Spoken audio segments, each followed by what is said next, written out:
Pour atteindre son objectif en fin de saison, il faut se préparer au mieux et l'une des étapes importantes pour un club, c'est le mercato. Participer avec le meilleur effectif, c'est le but de tous. Nous sommes contactés par des entraîneurs, souvent par des présidents de club, qui nous font part de leurs demandes, certains profils qu'ils ont besoin. Et c'est en fonction de ça, si on a ces profils-là, et on essaie de les proposer au club. Déjà, on identifie nos besoins.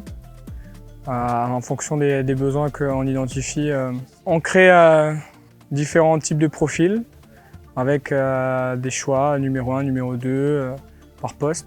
Nous proposons nos gamins à des clubs de première division ici, à l'école de Ligue 2 pour pouvoir compétir. C'est à travers ces compétitions-là qu'on pourra mieux évaluer nos joueurs.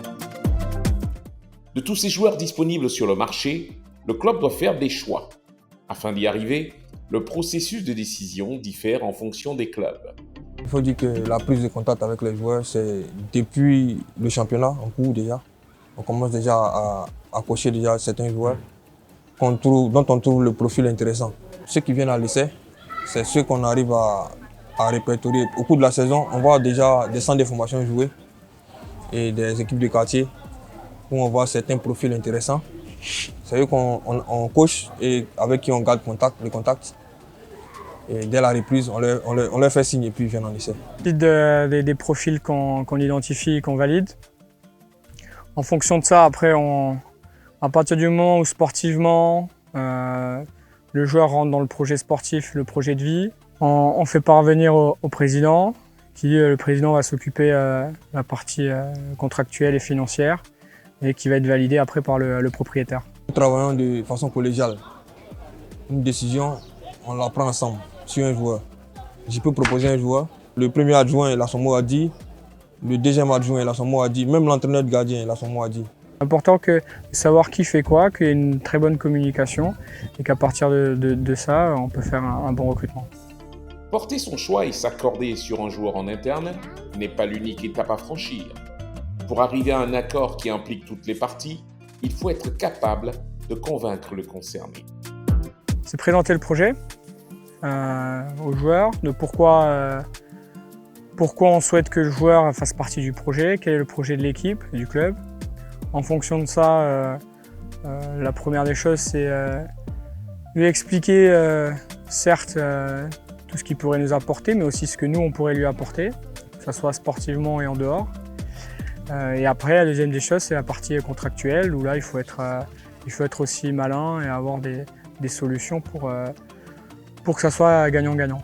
Quand un joueur se reconnaît déjà à un entraîneur, je pense que cela facilite son recrutement. Parce que si le joueur sait qu'en venant avec l'entraîneur, il va progresser, facilement, il adhère au projet. Un début de saison, c'est pas facile du tout. On rencontre beaucoup de difficultés, mais bon, il y a certains joueurs qu'on arrive à convaincre. Il y a certains joueurs qui croient en nous, qui nous suivent, qui épousent nos projets en fait. Voilà. Les gamins sont beaucoup réticents. Déjà, si dans les conditions et le mode de vie, comment est-ce que le club vit avec les joueurs, c'est un peu difficile. Donc on essaie de les convaincre pour leur dire que c'est déjà la visibilité d'abord. Les clubs sont sur un marché autant national qu'international où chacun fait face à ses réalités. Pour réussir son mercato, il faut faire face à certaines contraintes. Le recrutement, c'est aussi être capable de savoir garder ses meilleurs profils avant de vouloir recruter. Quand tu fais d'un élément ta priorité et que le côté administratif cale, ça constitue une difficulté. Et puis le volet financier. Quand le joueur il demande beaucoup côté financier et que ça ne rentre pas dans toi ton budget, ça c'est encore une difficulté. Donc je peux résumer, ce sont ces deux difficultés-là auxquelles nous faisons face. La plus répandue et universelle est celle de la loi du marché. Le budget n'est pas découpé par joueur, mais nous savons déjà qu'il y a des joueurs à fort potentiel, notamment les attaquants et les milieux offensifs qui sont un peu plus chers. Donc l'année passée, contrairement à cette année, nous avons diminué l'effectif à 25 joueurs pour pouvoir augmenter la masse salariale à 14% pour attirer les joueurs à fort potentiel. Le président peut avoir voté déjà son budget de la saison. Il a sa masse salariale déjà qu'il a voté. Et on peut avoir un profil ou deux joueurs intéressants qu'on veut forcément enrôler le coach a vraiment besoin d'eux, on peut insister auprès de lui pour qu'on puisse les enrôler. Tu vois. Ça fait un salaire ou 2 salaires de plus. Donc il faut négocier avec lui pour qu'il puisse accepter. En ce début d'exercice, tous sont satisfaits ou en partie du travail effectué. Je remercie le président Sylvain Suleiman qui a mis tout en œuvre pour qu'on puisse récupérer les joueurs proposés par l'entraîneur principal, M. Lafitte. Et je demande à tous les partenaires d'être au stade de Champrou pour regarder nos matchs. J'ai trouvé l'ossature déjà de l'année passée en place avec les nouveaux recrutements qu'il y a eu.